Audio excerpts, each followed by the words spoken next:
दोस्तों, आज मैं आपको बताने वाला हूँ, अगर आपकी कार या बाइक कुछ भी चोरी हो जाता है तो उसका क्लेम आप कैसे कर सकते हो, कैसे आप अपने इंश्योरेंस के पैसे ले सकते हो, कैसे क्या क्या चीज़ों का आपको ध्यान रखना ताकि आपका इंश्योरेंस का क्लेम लेट ना हो, जल्दी से जल्दी आपको पैसे उसके मिल जाएँ या फिर आपका इंश्योरेंस के पैसे ना कटें।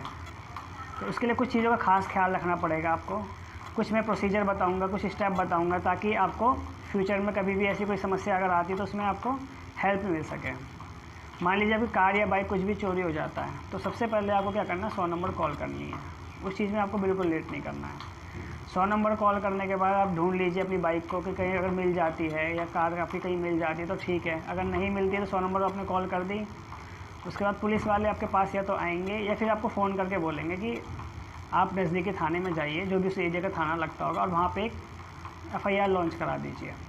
वहाँ पे आपकी FIR लिख जाएगी। नेक्स्ट डे आपको इंश्योरेंस कंपनी के कस्टमर केयर पर कॉल करना होगा आपको और अपने क्लेम के बारे में इंटीमेट करना पड़ेगा, यानी क्लेम की जानकारी देनी पड़ेगी। आपकी बाइक चोरी हो गई है या कार है तो कार चोरी हो गई है आपकी, क्या क्या घटना हुई थी, सारी घटना आपको वहाँ पे बतानी पड़ेगी। आपको घटना बताने के बाद फिर आपको जो है 24 से 48 घंटे के अंदर एक सर्वेयर अपॉइंट कर दिया जाएगा। सर्वेयर जो है वो आपके पास आएगा, आपसे कॉन्टैक्ट करेगा। सर्वेयर को कुछ डॉक्यूमेंट चाहिए होते हैं, बता देता हूँ क्या क्या डॉक्यूमेंट है। आपसे वो आपका ड्राइविंग लाइसेंस मांगेगा, इंश्योरेंस पॉलिसी मांगेगा, RC मांगेगा, गाड़ी की दोनों चाबियाँ मांगेगा। अगर गाड़ी किस्तों में है, किस्त चल रही है गाड़ी कैश में आपने नहीं ली है, किस्तों में ली है, तो उसके कितनी किस्तें भर गई हैं उसके भी पेपर मांगे, यानी फाइनेंसर के भी पेपर आपसे सर्वेयर मांगेगा। ये सारे डॉक्यूमेंट मांगने के बाद FIR की कॉपी भी आपसे मांगेगा। ये सब मांगने के बाद फिर आपसे वो लिखवाएगा कि पूरी घटना क्या हुई थी, कैसे हुआ था। आप एक प्लेन पेपर पर लिखो, तो जो भी जैसा जैसा हुआ होगा सबको सेम एज इट इज़ वैसे ही लिख दीजिएगा। और आपको अपनी RC सर्वेयर को ओरिजिनल दे देनी पड़ेगी। दोनों बाइक की चाबी या कार की चाबी ओरिजिनल देनी पड़ेगी आपको। जो भी डॉक्यूमेंट है वो आपको वहाँ पर उसको सबमिट कराने पड़ेंगे, क्योंकि आपकी गाड़ी चोरी हो चुकी है। कुछ चीज़ें अगर पेंडिंग रह जाती हैं तो सर्वेयर आपको टाइम देता है कि आप उसको जल्दी से जल्दी पूरा कर लीजिए। जल्दी से जल्दी पूरा करने का मतलब ये, मान लीजिए आपकी 2-3 किस्तें बची हुई हैं और आपकी NOC आ जाएगी, फाइनेंसर की तरफ से क्लियर हो जाएगा। जब भी आपकी गाड़ी चोरी हो तो कभी भी आप फाइनेंसर की किस्त मत रोकिए, क्योंकि फाइनेंसर की अगर किस्त रोकोगे तो वो लेट पेनल्टी लगाएगा, सब कुछ करेगा, तो उससे आपको नुकसान है। तो गाड़ी चोरी होने का मतलब ये नहीं कि आपको किस्त नहीं बनी, आपको अपनी किस्त ज़रूर भरते रहना आप टाइम टू टाइम।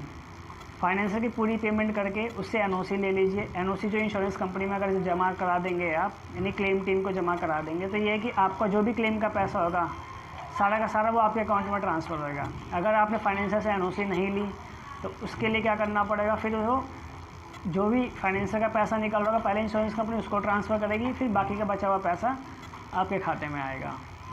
इसलिए कोशिश यही करना कि फाइनेंसर को पहले आप खुद ही निपटा दो, उसके बाद उसे NOC लेके वो इंश्योरेंस कंपनी में आप जमा करा दीजिए।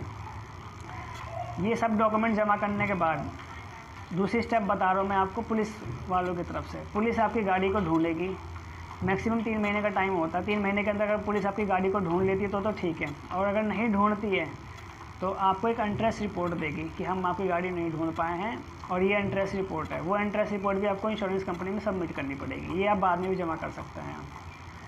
ये सारे डॉक्यूमेंट जो है जो आपको इंश्योरेंस कंपनी सर्वेयर को देना है, प्लस इसके साथ कुछ और भी आपको काम करना है। सबसे पहले एक सर्वेयर जो होगा आपको एक फॉर्मेट देगा।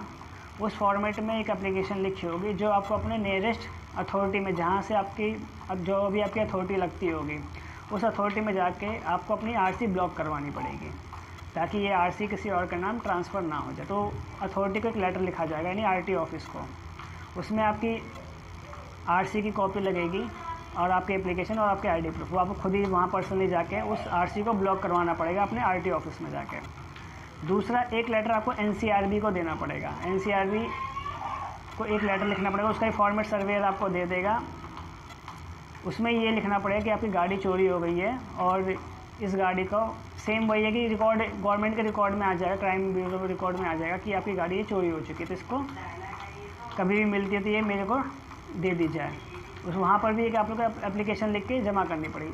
उसका एड्रेस जो है वो आपको सर्वेयर ही दे देगा। उसके लिए आपको जाने की वहाँ कोई ज़रूरत नहीं है, बस आपको जो एड्रेस दिया है उस पर स्पीड पोस्ट कर दिया। उस स्पीड पोस्ट की जो स्लिप होगी वो आपको सर्वेयर को दिखा देनी है, जमा करा देनी है। इसकी फ़ोटोकॉपी है उसका ओरिजिनल आप सर्वेयर को दे देंगे। उसके बाद जब ये सारे डॉक्यूमेंट जमा कर दें, यानी कि अथॉरिटी से एप्लीकेशन और NCRB से, वहाँ से जब आपके पास एप्लीकेशन आ जाएगी तो वो भी आपको सर्वेयर को जमा करनी पड़ेगी। फिर सर्वेयर वेट करेगा कि अगर आपने NCRB की रिपोर्ट जमा कर दी और इंटरेस्ट रिपोर्ट जमा कर दी, उसके बाद फिर आपको क्लेम के लिए क्लेम का प्रोसीजर आपका चालू हो जाता है।